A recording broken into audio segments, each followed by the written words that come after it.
We're going to call this meeting to order. I welcome all of you this afternoon. Sorry for the delay. And we will start with our roll call. Michael Wood, Here. Cesar Rubio. Here. Jacinta Parker, Here. James Smith, Here. Vernon Snodderly, Here. Nick Jensen, Stephen Evans, John Lewis, Here. Angelica Gamboa. Here. Anna Brady. Here. Mohammed Rashid. Here. I'm sure you have a quorum. Thank you. Also, we're asking if there's any remote participation due to emergency circumstances. And I believe not, right? Moving on to the next. We have public comments. If there's anybody in the public who would like to take this time? Go ahead. Oh. And remotely? No comment? Right. Are we ready for our presentation? I don't see him in the waiting room, although I don't know if he is in the correct line. Why don't we move on to the consent calendar while we get Simon Herrera, Stan RTA, Director of Operations and Planning, will be joining us remotely. So we'll take a moment to get him into the room. Okay, so we'll skip that, come back to it once we're ready, and we're moving on to our consent calendar.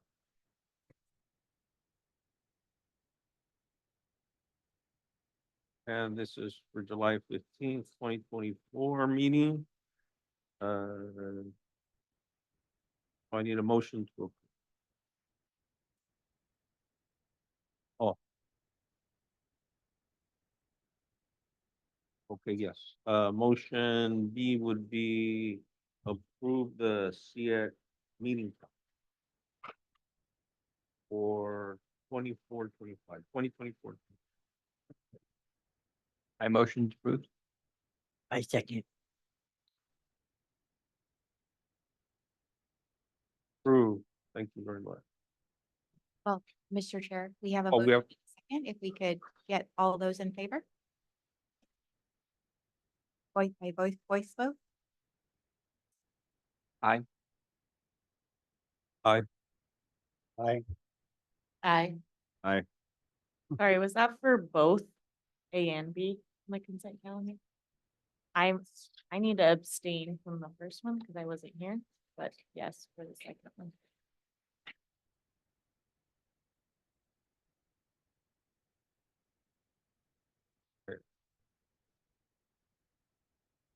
Does that affect anything? Thank you, Mr. Chair. So thank you for noting your extension on the vote for the consent calendar, items 6A and 6B. For the meeting minutes, when voting on them, you don't have to have been present at the meeting. You just have to indicate that you've read them. And so you would be able to vote in favor. We can take your abstention. Your abstention goes with the majority, so it will move towards with aye votes. But 6A and 6B pass. Okay, perfect, thank you. The next would be this. Is he up? Have him check his email.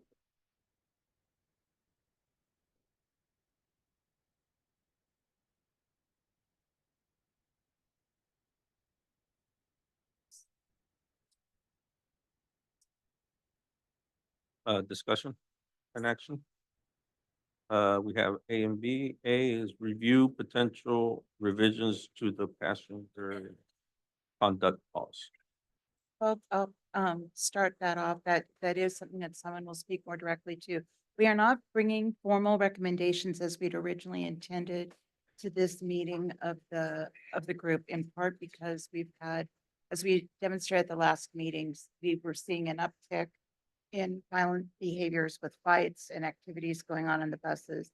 That has continued and led to very productive discussions with the Stanislaus County Sheriff's Department. And while no agreement is pending yet, they are looking at, we're working toward perhaps an opportunity for them to be providing direct law enforcement support to us.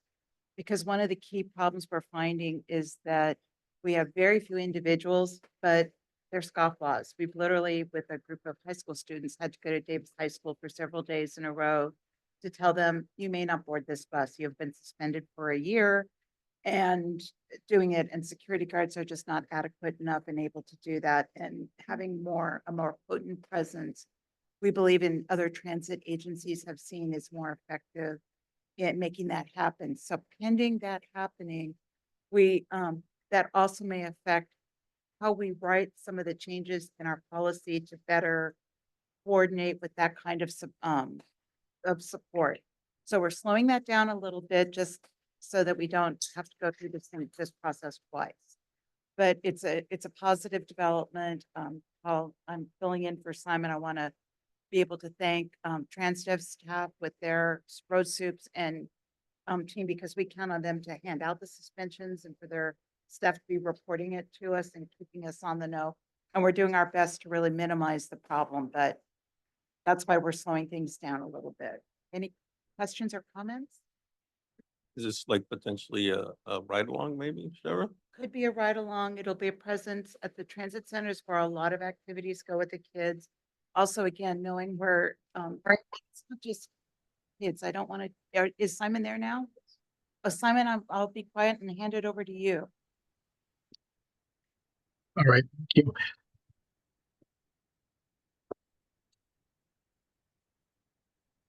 You want to start and show some of the video of the additional things we've had going on?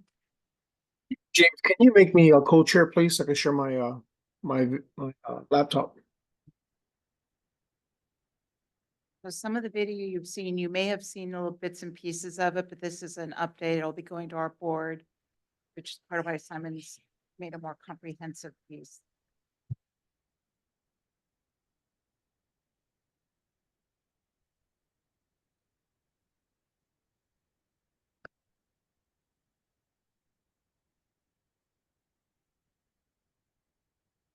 Right, so first we're going to go back to item 5, just for everyone to be able to track this, which was the presentation we wanted to share with this short presentation on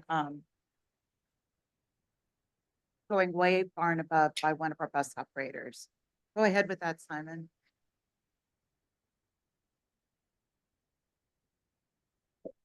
Sorry, Angela, I had to share a sound. All right, ready? Yes.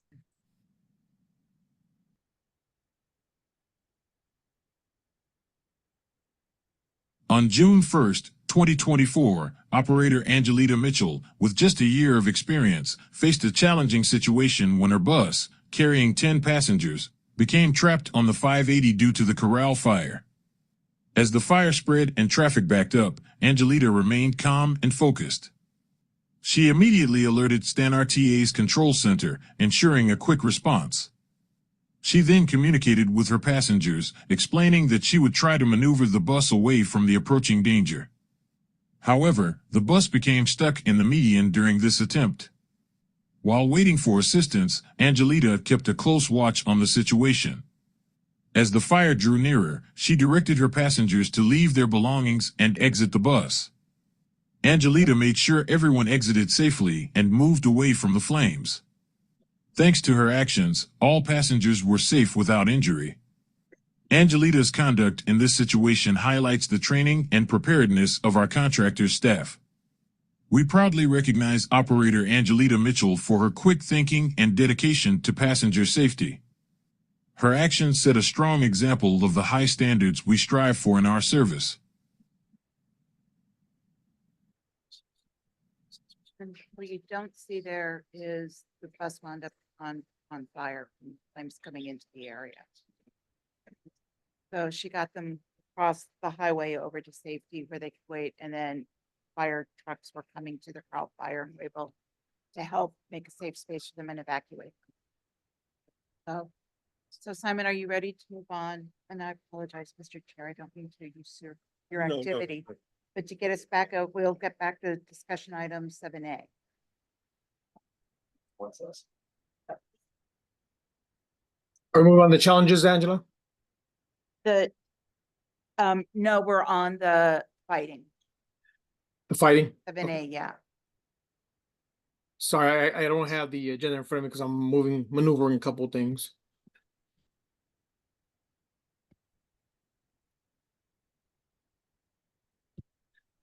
One second, here we go.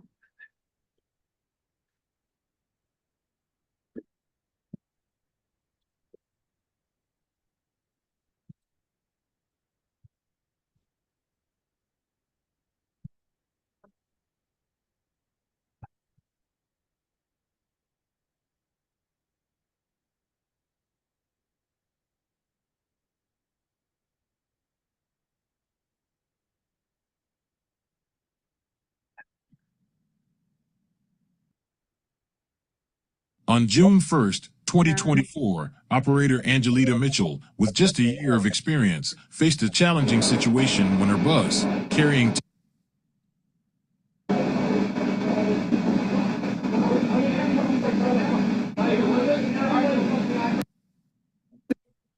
I'll kind of lay it out real quick. This is a group of folks that off of one of our routes, and they've pretty much got into a back and forth, and then it got pretty violent.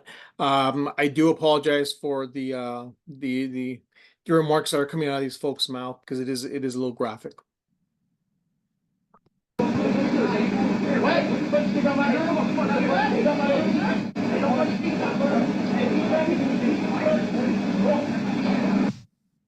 So they moved from the island onto the main area where the buses come through.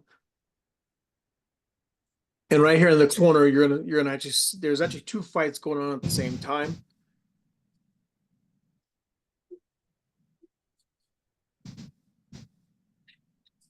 And then you have a fight behind the bus that's not captured on video.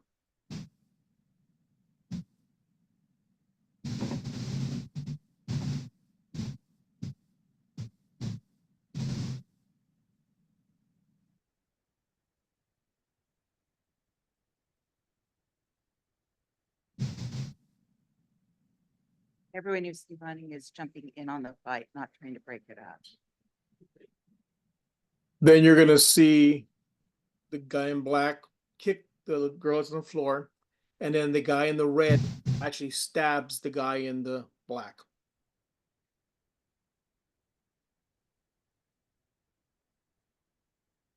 Here we have a girl who's having another issue with another woman, just barge onto the bus and just gets into a big fight.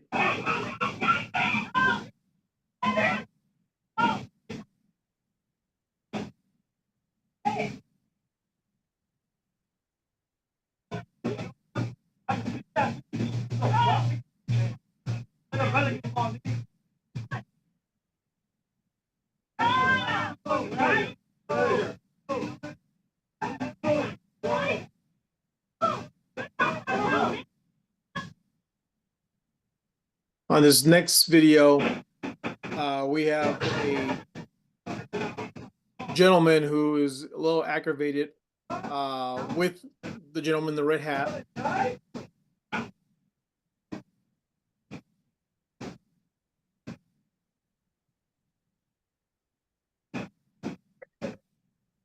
You're going to see the driver come to the back and try to control this before it gets out of hand.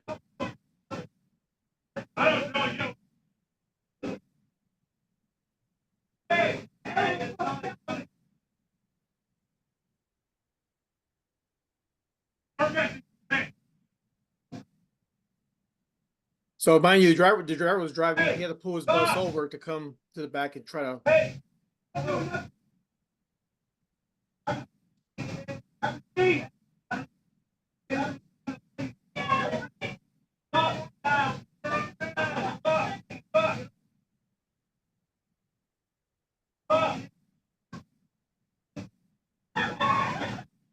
And now the gentleman in the green takes his anger out on the women and starts to hit the women.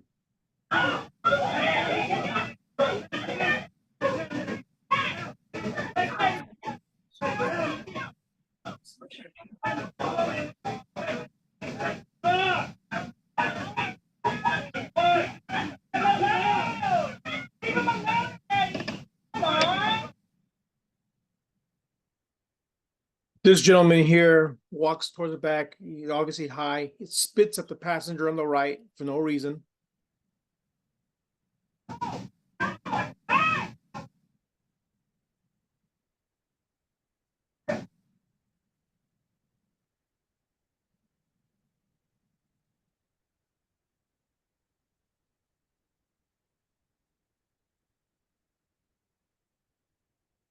The driver is contacting dispatch, and the youngster who's standing up will walk to the front again. He actually sees that they're calling for help, and he runs back to get his friends off the bus.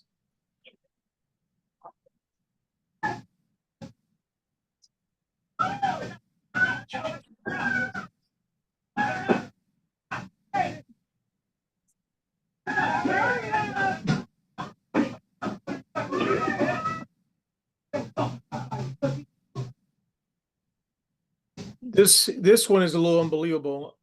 This gentleman on the left was just walking up, didn't say anything, and then all of a sudden, this gentleman with a backpack just knocks him out.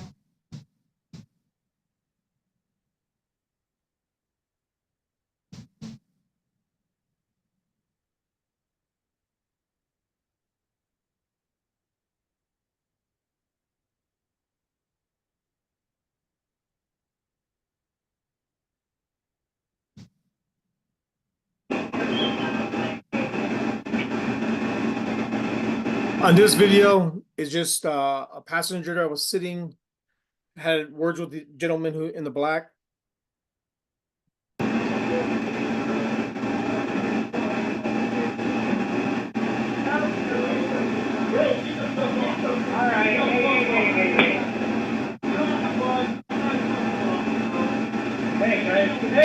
Hey, come on, be civil, okay?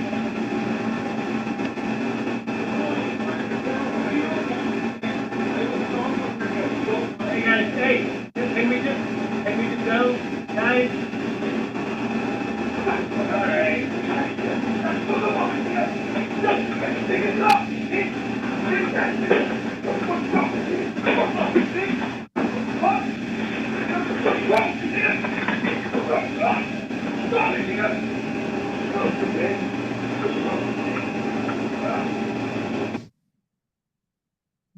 This one here, there's a gentleman here. He's an older gentleman, and this is a youngster, a young teenage school kid. Oh, my bad. Let me just take that back real quick. We're almost done. My apologies.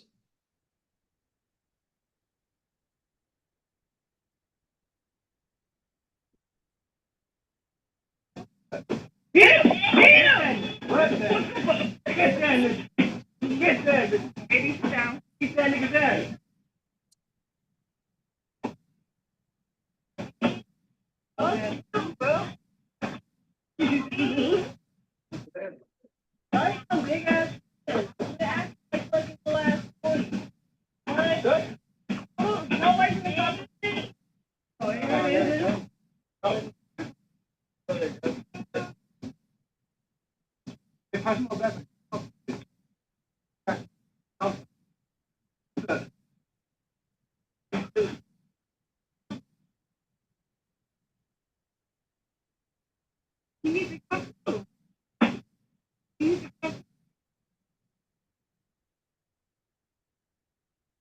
Hey, don't forget your speaker, nigga.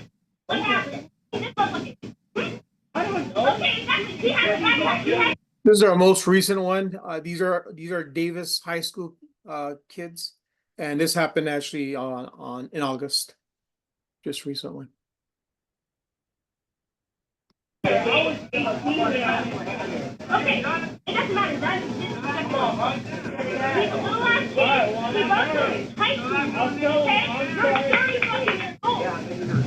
You're 30 fucking years old. You're 30 fucking years old. Okay, that's it. That's it. You're ain't going to jail. Ain't going to jail. You ain't going to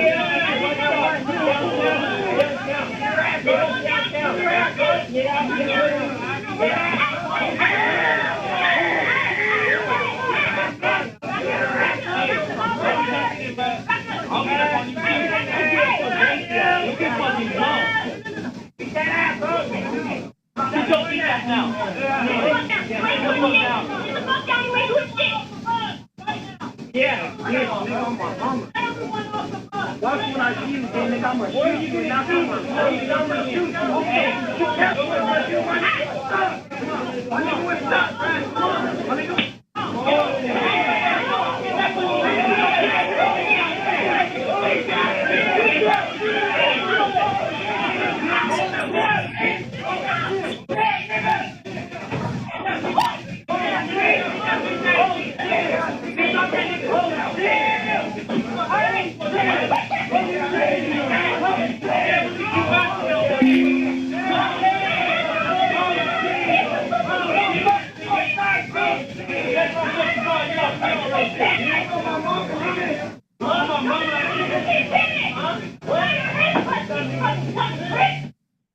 Okay, Angela.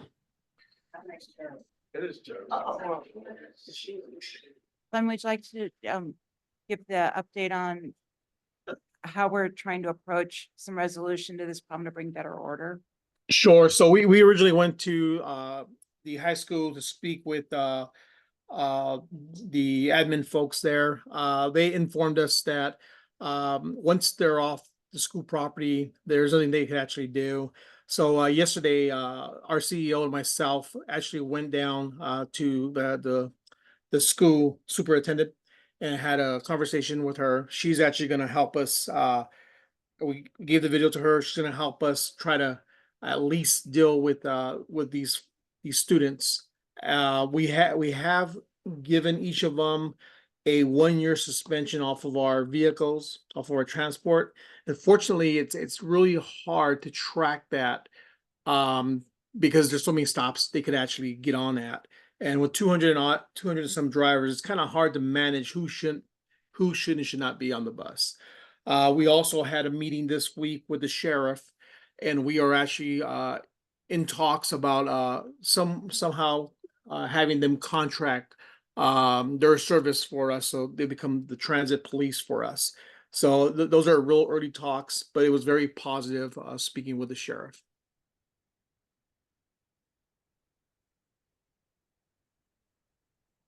I have a comment. Vern. Hey, I'm a retired school superintendent, and the Ed Code, California Education Code says that school districts are liable and bound for the behavior of students to and from school. So districts don't like to let people know that, but it makes funding available. It also gets school resource officers involved faster. So a lot of times, if you go to a district and they go, oh, once they leave, there's nothing we can do. You know, you can just look up that Ed Code and remind them it's the law. So school districts are obligated to help in these kinds of things. Hard to do, particularly if the kids walk down the street a ways and then get on at a different bus stop. But still, the schools are liable for the kids until they walk in to the front door of their home. Yesterday, thank you for sharing that.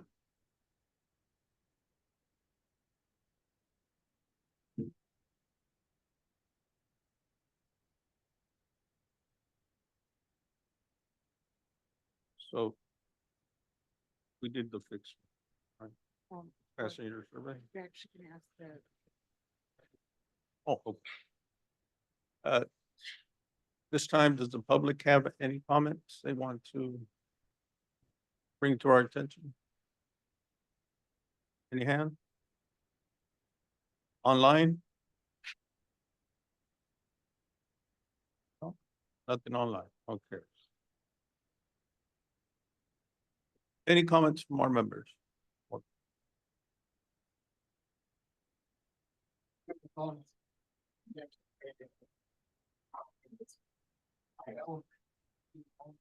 Reading the videos that you showed us. But I kind of object to the use of the term gentleman. I think we should just either call them perpetrators, maybe. But I object to the use of the term gentleman. It is noted.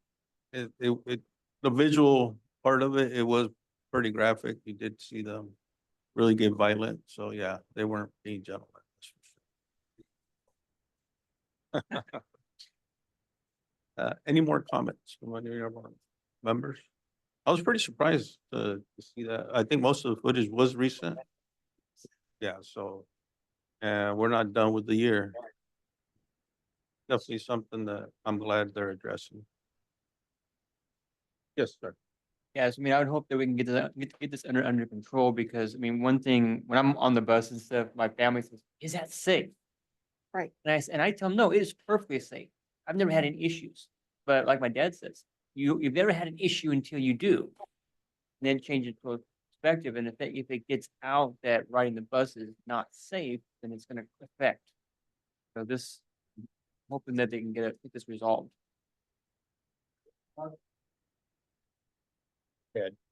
I heard an article about a bus driver in Los Angeles that literally got in a gunfight with a passenger. They both had guns.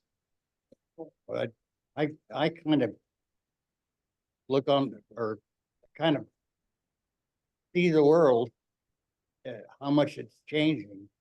And I'm not real fond of what's happening to this world.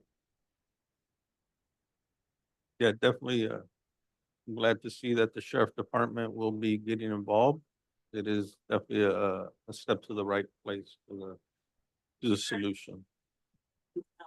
Any more comments from the public? Yes, sir.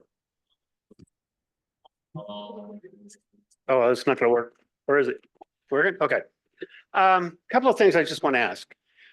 First off, in those videos, I'm seeing a lot of red hats. Do those signify gang affiliation? And if so, anybody who's starting these ruckuses, especially if they're gang affiliated, we're going to get the sheriff's department involved. But at that point, is the gang unit already being advised and starting to handle the situation ahead of other attacks happening on the bus? Because my concern is safety for not only the passengers, but for our bus drivers. They do a great job. And they don't need to be subject to this kind of violence while they're just doing their job. They don't need to get caught in the middle of it. They don't need to be breaking these things up. And then finally, anybody who is causing this, are they going to take legal action against them? Suspending them for a year, to me, is like a slap on the hand. We've already said we can't really monitor it. But if we have the video and they can identify the assailants, can legal action be taken against them for assault, battery, inciting a riot, whatever, okay? But between that one and the gang affiliation, I think those are two strong points that legal organizations can take action on. And I think it's something that would definitely need to be looked into. Mr. Chair, may I respond? Yes, sir. Yeah, so each of these cases were submitted to the Modesto Police Department. The reason why we are actually are speaking with the Sheriff's Department, even though a lot of our issues are happening in the city of Modesto, is that the police department in Modesto are very busy, and it takes up to 45 to 50 minutes for them to respond at times to our calls. And by the time they get there, everyone's have left, and we have not been able to capture anyone. So, but yes, the videos are given to the police department so they could take the report as well as investigate the crime. Know that we have any answers on gang affiliation, do we, Simon? No, we have not. We do know that we do know that there are two groups of teens that hang out with each other. They were where our transit center is across the street is Starbucks. They gather there. If they have an issue with someone, they come onto our island, they start their craziness, and then by the time our guards get out there to move them off the island, they've already done what they were gonna do. We've had that happen to where, and I left this off the video, to where we had a group of kids chase two youngsters into the lobby. And our security had to get involved to get, those kids off the island and out of our area. So unfortunately, this is happening, and it's happening a lot more than it was in the last year or so. Thank you. I'll say it again. If these are high school kids, take the video to the high school. There'll be an administrator there that will say, oh yeah, that's so-and-so, that's so-and-so, they're in a gang, whatever, and most times they'll help you. There's some privacy issues there, but they'll help you out. So it's quick and easy to identify these kids if they're actually attending a high school or community school or juvenile court school or any of those things. Get the high school administrators involved. Thank you. Yes, we actually delivered video to the superintendent yesterday. Awesome. And again, we will bring this item back hopefully in November, but again, we want to be able to bring this as a complete overhaul of the system so that we have the appropriate changes made to help enable proactive action to deal with this problem. And I do want to emphasize, while we have seen a huge uptick in crimes, I mean, we've dealt with sexual predators and we're dealing with juvenile violence. Overall, when we give 3 million trips a year, this was the kind of the top 10 out of 30, 40 incidents, maybe, so overall, the buses do remain safe and with very limited issue, but this is why we're trying to be as proactive as possible. Thank you. Moving ahead. Did B, right? We're on to B. We're on to 2024 fixed route passenger survey update. So this is just a quick item to share with you all. It was included in your packets. I did not put a PowerPoint together because surveys are actually kind of dull by definition, right? But we did want to share with you and let you know that we are out this month surveying our passengers. It's our third annual survey. We're required by FTA to do this every 3 years. We find the data important enough that we want to track it annually to see how we're doing. And what this year, to have a statistically valid survey, we need to have just under 500 surveys compiled with onboard surveys being administered, proportionately spread across our ridership. Once that data is entered, we are opening it up starting next week so that we'll do a separate piece with the same survey and just open it up to have anyone who wants to take the survey can take the survey who's a bus ride. It'll be very interesting actually from a data nerd point of view. Sorry about that, guys, but I am. But to see if it skews or changes the information we get at all by having a bigger sampling. So we've got about 500 samples in now.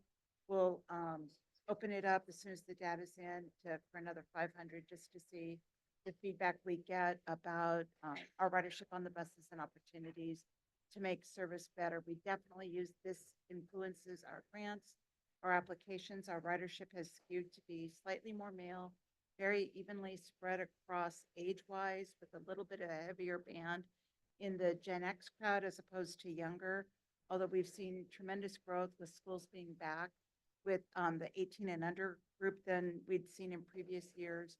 And it is predominantly under, whether they're single individuals or multi-individual household living under the poverty line, even at 200% of the poverty line, which is our standard.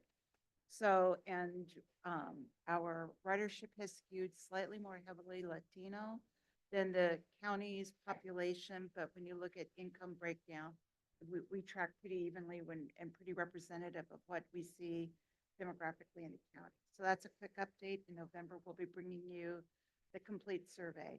The other reason we shared the survey with you is for you to see what we're standardly asking and looking for out of our riders for the fixed route, because we've really gotten interest, even though we're not required to be dealing with an ADA passenger survey and trying to understand the needs and issues of that group better. And if there's any questions from the committee or the public, I'd be happy to answer them on the fixed route. Which is item B.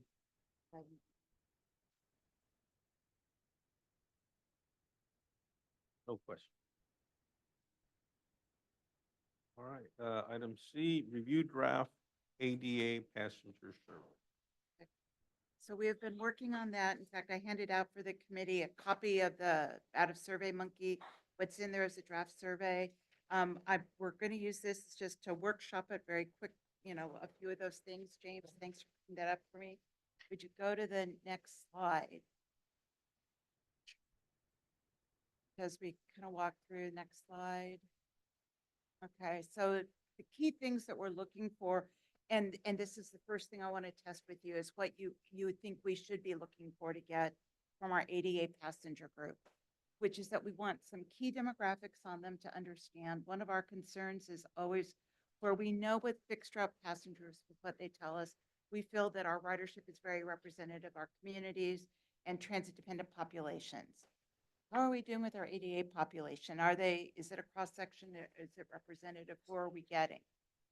We want to know a little bit about their satisfaction with it and where we can make improvements.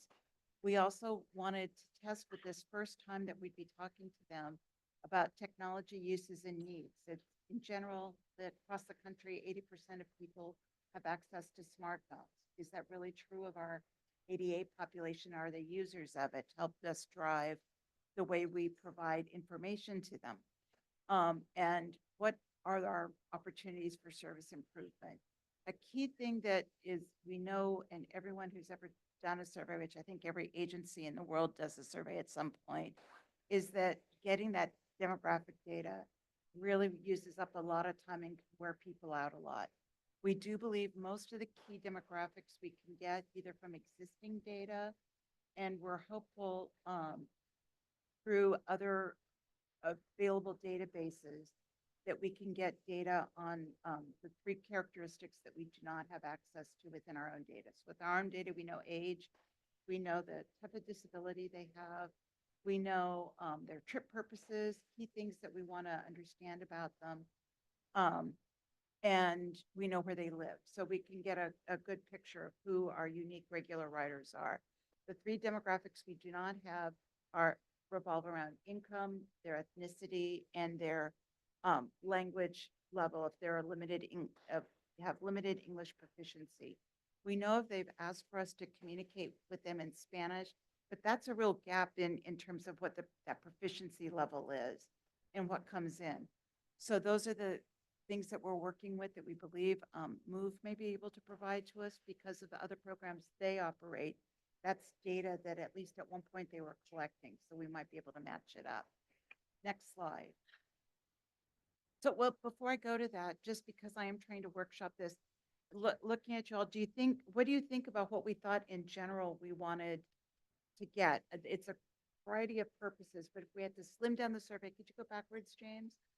What do you think is the most important thing to try to get in this first passenger survey? Do you have thoughts?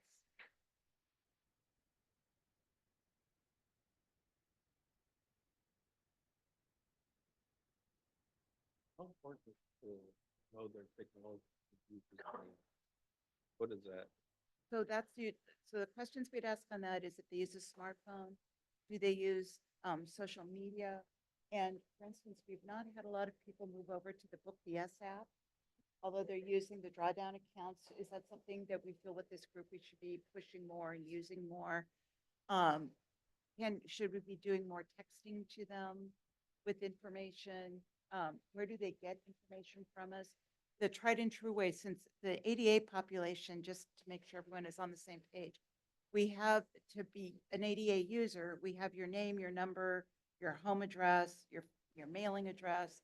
So that's a group we tend, just to be careful, that we tend to mail things out to. So we know it gets to them, and they're kind of a captive population where we know a lot about them already in that level. But, you know, should we be using more, pushing more online the way we would with the fixed route riders? So that would be where we would try to kind of get a cross section, get some feedback on that. And then kind of user satisfaction and service improvement. So what can be the hard part with those is that you can be asking more open-ended questions to try to really get down, or else you're asking more, how happy are you with this versus that? Rank us on a scale. And you'll see some of those questions later, but it's kind of how far and how much do we do? So we'll kind of, Yeah, it sounds like you're trying to align this in some ways to the non-ADA passenger survey, and then also tack on the technology aspect. As someone who probably has a lot of shared clients on those ADA lines, older adults and folks with disabilities, right. those can get really long really fast. And so I would say the one pager looks good in terms of gathering that data, and I might suggest sticking to that with an option at the end to ask about technology. Okay. And or, you know, doing another time just honing in on the technology needs, because the technology needs are important, but it kind of puts you in a different mindset if you're thinking about what technology do I need for my transportation versus how do I relate to my transportation as a user. Thank you. And that's exactly why we wanted this input. How about from you, Jacinta?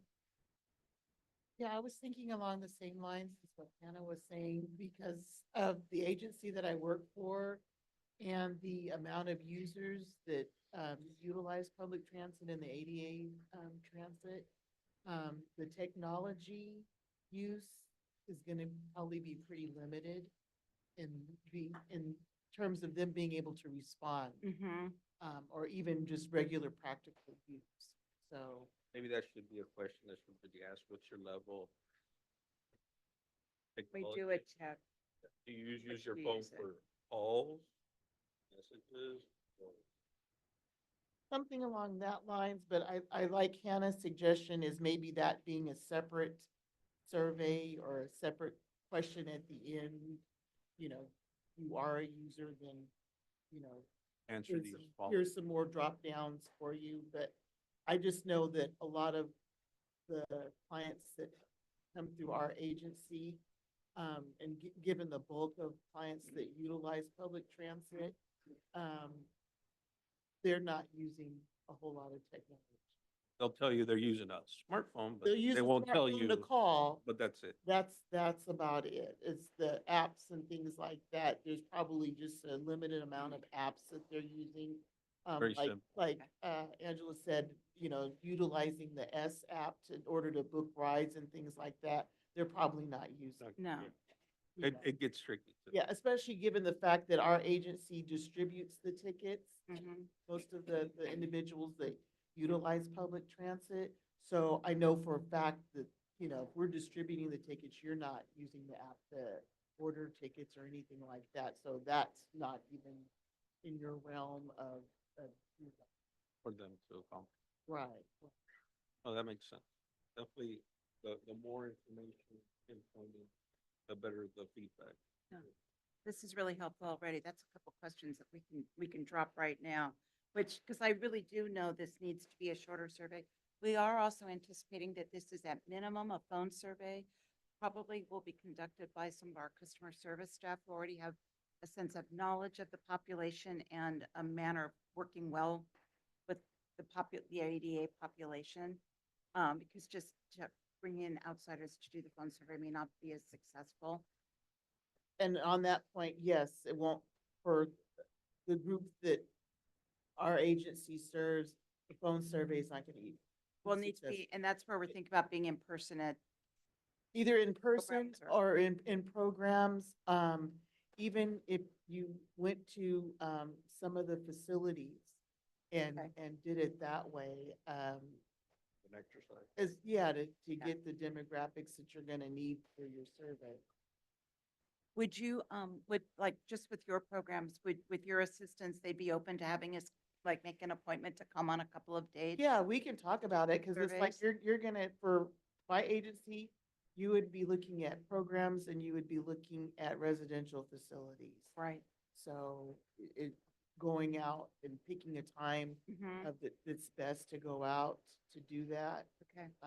So if you would like to contact me when you get ready Yes. to do that, I would All be right. glad to assist. That would be great. Hannah, with your insights, working with seniors, any thoughts on best ways and how receptive, like what you're finding they're doing with phone surveys versus others? They're trying, the seniors that I work with are involved very minimally with technology if they can be, and mostly it's out of fear of being scammed at this point, with what's going on. So I would say, yeah, you're better off going in person. And what I was gonna say is long term, you know, one, I think using some sort of technology incentive to introduce these surveys might be helpful. A lot of what's been happening in the aging and disability community around technology is trainings for people to use smart devices that then they get that smart device at the end of it. And so long term, there might be some interest in integrating like transportation training into those types of curriculum. Okay. You know, a session on how do you download this app and what does the Book the S app look like and how do you input your credit card and how can you trust that your credit card is safe in this app? You know, all those kinds of steps. And those, you know, those are done at senior centers all across the county. A lot of older adult housing has community centers and they're really open to hosting things like that. So if you know you have a hub somewhere, say Ralston Tower has a community center and they're very open to having people, you know, sit down and do community groups and stuff like that there. Great suggestion. Right. Now, she mentioned something about credit card in the app. Is that something that's done?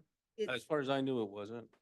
we are not doing that yet because of the excessive credit card fees that are being charged for us to have them do that. But what they are able to do is to call customer service and give them the credit card number on file. That's not retained, so you have to do it each time that you want to add value to it if you're doing it as an individual. Yeah, sorry. That was an example of just imbuing trust in technology. And I don't have the app to be completely transparent, so I don't know that many details about it. So sorry if I No, misled but anyone. that's still a good point. James, can we go to the next slide then? So we're honing in on the things. So those were some of the things I told you that we know that we have for demographics so that we can know and really start looking at. We've not to date used the database we have to really tell us a lot about our passengers. So this gives us a good chance to dive in and try to look kind of across the board with how we're doing at it. And start being a little more thoughtful and to see if a key concern, because I'm wearing my Title VI and ADA hat, is wanting to make sure that we as an agency are not doing, that we're failing to penetrate markets where there may be people that need to be connecting to transit, you know, that we may have unconscious bias. We certainly don't try to, but that this survey, I'm hoping, can help validate if we have potentially some issues or we're doing a good job that we hope we're doing with that. Next slide. So here are the draft questions. We'll just, you know, kind of plow through them real quick. Just I wanted them up big. So similar to the fixed route, how often do you ride services? That's something we can actually pull from profiles that we have to look at how to do it, but we can get what their rider pattern is along with how long has it been since you last rode. We would like to know if they've ever ridden fixed route. One of the things Simon will be showing you in the last thing, which is a quick agency presentation, is that the cost for a fixed route trip is about $10 a trip. An ADA trip is almost, I want to say it's $58 a trip. $53 a trip. It's a huge expense, which of course, that's our job. We're here to do it. We're not complaining about it. But if someone has the ability and more freedom and can ride fixed route, we'd like to be able to enable that. So next page. Is there anything that we could do to make you more likely to use fixed route, including like maybe you get a free monthly pass, travel training, learning to use technology, or, you know, it's just not going to work for you? Have you ever used Medivan? Because Medivan's one of our golden programs. We want to be able to promote more. Next page. If you have used Medivan, how would you rate it? If you didn't use paratransit, how would you reach your destination? And the choices are driven by a friend, regular, fixed route, taxi, wouldn't take the trip, Lyft or Uber, something else. And then this was the tech one. We'll just go right past that. Then this was one where kind of a series of rankings, like how well are we doing? These are not necessarily phrased well for great, terrible. So they still need some work, but how reliable are we for arriving within pickup window and drop off time? Do we, in general, you know, do you feel you're on the bus the right amount of time? Help us understand with resident. So those are the two big general things. Like, are we doing a good, do you feel we're doing a good job generally getting you when you need to be picked up and dropped off? And are your trips too long? And then going into some of the more specifics. So with making your trip reservation, how long did you have to wait to get your call answered? And that would be okay amount of time, too long. Is it easy to navigate the phone menu? That's one we can probably drop to. Next one. Was the person on the phone courteous and knowledgeable? Overall, is it easy to book your trips? Now we're going to ask about your experience with the bus operator. Did you feel did it safely and followed all traffic laws? Did the operator drop you off on time and in the correct place? Next. Did the bus driver offer to assist you with exiting the vehicle? Was the bus in good condition and did the equipment work properly? Overall, what is your satisfaction with the operation and condition in general? Next question, has the bus service improved since additional buses were added to the fleet in May? Because we do know we've added, what was it, a net of 12 buses to the fleet. So we really grew in it and reduced the overtaxation on the service. Next, your safety is important to us. Please let us know if you've experienced a situation that made you feel unsafe on the bus. And if so, was it the driving? Was it equipment not working right? Other passengers? And the thing that we're most likely to see is that you felt your mobility device wasn't properly secured. And then an open-ended question. Do you have anything else you'd like to express? So I think just from what we said, we could cut this down by about 5 or 6 questions, but that's still a lot to ask. So, and I know I flipped through this real quickly. That's why I wanted to give you the copy of it to take back and to consider. Mohammed, as our, you know, regular para writer, do you feel like we asked the right kinds of questions, or would we miss? I feel like the questions are good, but I feel like if they go over the survey with the passenger Okay. together, because to go back to the question you guys had with going to program, doing it as a group instead of doing it one-on-one, Okay. because if you do it like you do it with me and then you do it with another person, someone might have the same question. So you guys won't have to answer the same question 10 times or 5 times, 5 or 10 times. Groups of 5, 10. No, like if the same question is asked, you can don't know as a group, and then be like, oh, okay, we know. Any other feedback? Maybe a little bit bigger print. Yes. Yeah, this was just a print up survey. Oh, yeah. So, Yeah. but you're absolutely right. No.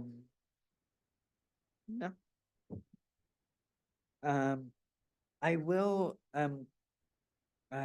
about the number 18, about number 19. I feel like it should go from like, the person on the phone was courteous and knowledgeable. I've noticed people do not, uh, say their name, like, when they're calling customer service. So we don't know, and sometimes they don't, and some of them have attitude when they're like, when we're trying to call in. Yeah, it's a tough job. Customer services definitely is a tough job. I believe by adding more people that should help. Yeah. I'm not sure if they had. I did bring it up to them about 2 months ago in a board meeting about maybe adding more to their customer service, because as the service starts to get better, Yeah. it's gonna grow. You're just gonna get more people. And then, more people are definitely gonna try to reach out to. But as far as the survey goes, it looks good. And it's only a first one, right? It's not going to be perfect, but at least we start getting some data and kind of a sense of how people are feeling and knowing a little bit more about them demographically. The one we have is different than that one. It's slightly different because this one, we were cutting down a few Okay. things because I'm hoping like the demographic pieces around language and money don't have to go on there because that would eat up a lot of time. And people hate to be asked that. And let's see. Yeah. We did the review of the draft.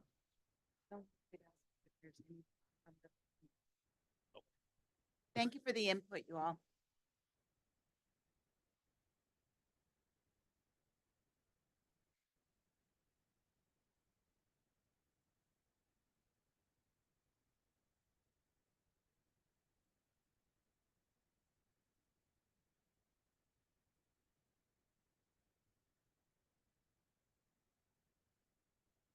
Any comments from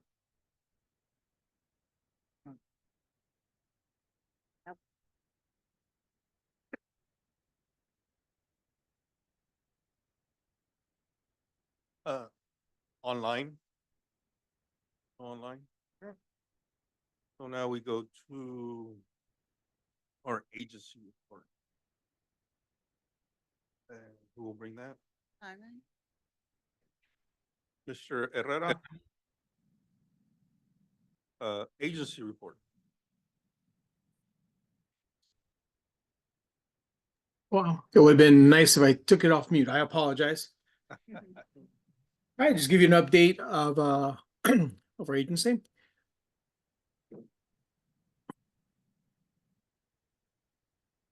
So we'll start with our mission to provide a high quality, safe and efficient transportation system that enhances the quality of life, improves the environment and promote economic vitality.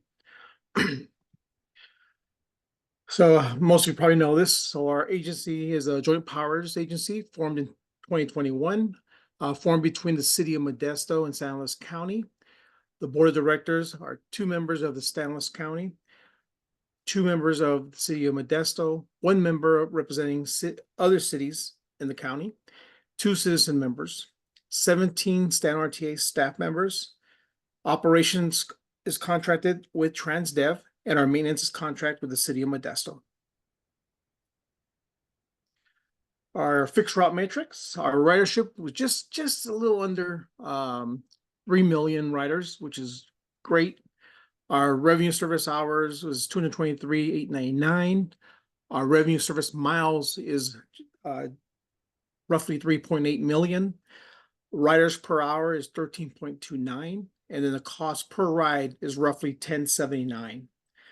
Our fleet consists of 55 diesel Gillig buses, 18 CNG, that's natural gas, New Flyers, and then 5 electric, battery electric Proteras, and 7 diesel commuter style MCIs. for our ADA side, our ridership was just a little bit over 152,000. Our revenue service hours is 25,117.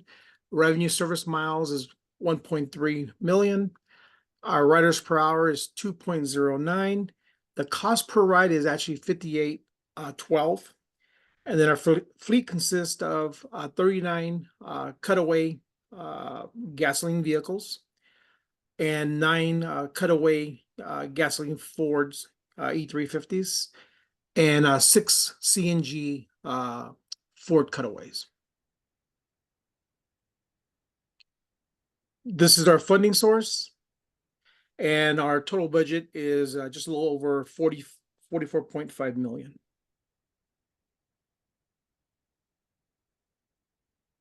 Fifty-seven percent of our funding is local transportation funds, and then you see the rest there.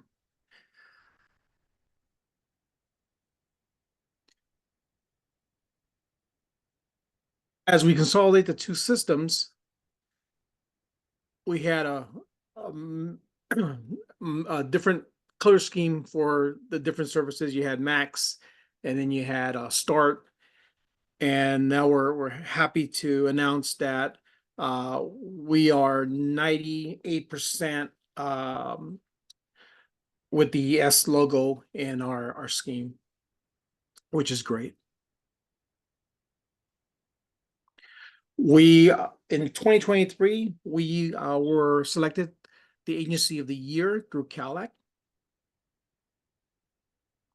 And then in 2023, again, we were actually a Rural Bus Transit Project of the Year from California Transportation Foundation Award, sorry. Happy to announce that we made it on the Bus Ride magazine, which is something pretty big in the transportation agency. And then our CEO was actually on a podcast with Unplug. Paul Comfort is a big bus guru. In transportation, he's the guy, I guess. He's been in the business for a long time. Our challenges. We actually went over our challenges. I should have took that out. I apologize. So our projects ahead, we're pretty excited about this. Angela, you want to take this slide?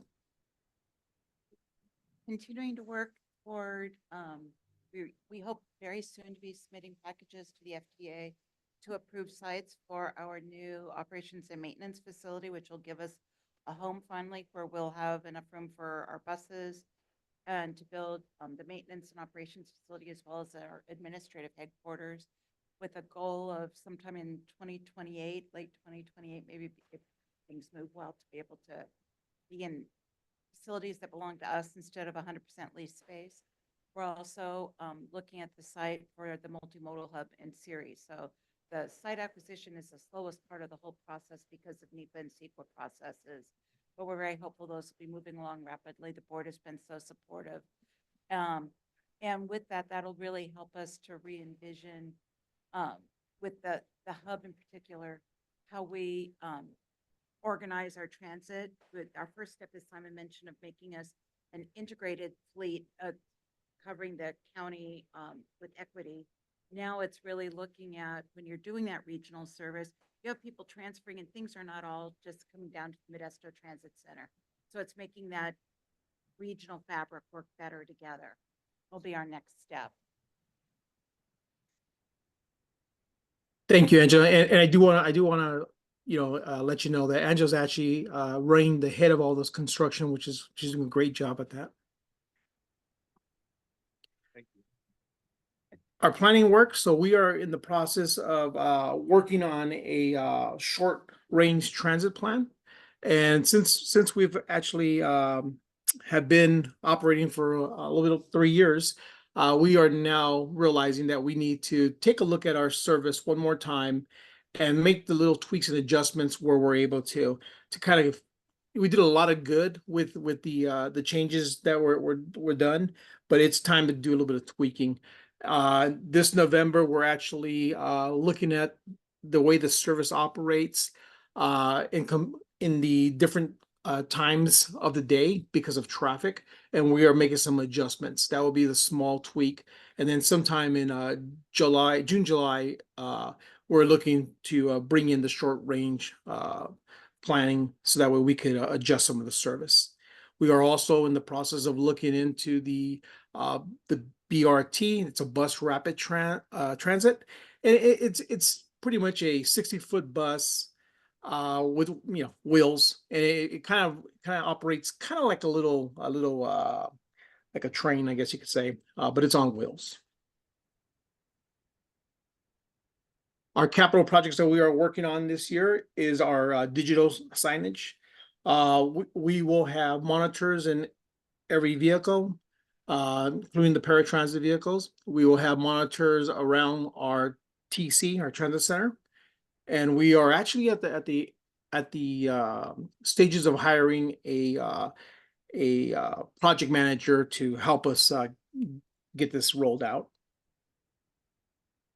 We have purchased 3 hydrogen fuel cell buses that will be here in about 18 months.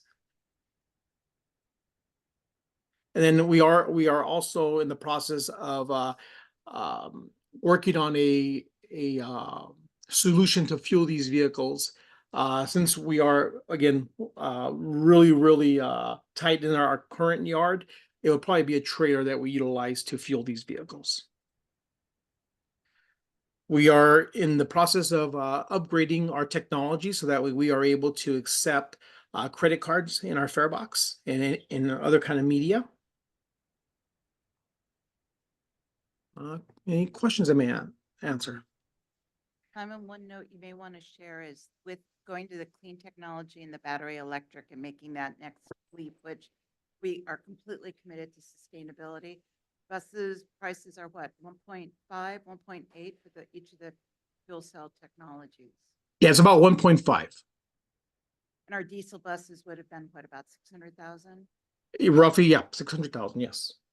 So it's a huge jump, and that we'll be having to replace our whole fleet going to hydrogen over And the time. reason- So it's a major undertaking. Yeah, and the reason why we are looking into battery electric with a different vendor. However, battery electric, unfortunately, battery electric currently, it takes 2 buses to replace 1 diesel vehicle, where our hydrogen, it's 1-on-1. It has the same kind of mileage as our diesel vehicles. Oh, wow.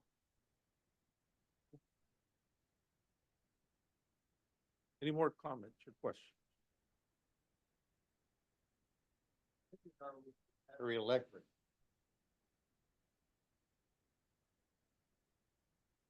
Mr. Herrera? I'm sorry, I could not hear the question. How committed are we to battery electric? Because of the distance, we are under the impression, I'll answer your question. We're under the impression that Gillig makes a battery electric vehicle that may go further, so we are looking into that. How committed we are at this moment, we're not 100% sure until we're able to figure that out. But we are under legal mandate to have to move through it, but through the state of California, through CARB, blanking the California Air Resources Board, that we have to move away from fossil fuels. So we are required by 2040 to have all of our fleets have to be non-fossil fuel. Right, So, and if I may add, our ZEP plan is hydrogen fueling, but we have been asked by our board of directors to look into battery electric. Okay. Any further questions from Mr. Herrera? From the public? Nothing online? No. If we're done with A. we'll Thank you. assign- Thank you, Mr.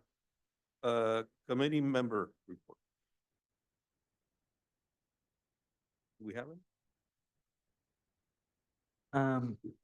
A few weeks ago, I rode on the Metavan bus Um, I think that specific route needs a new coach because the current bus that we use, it's so bumpy and not only for the people in a wheelchair or a mobility device, are feeling it.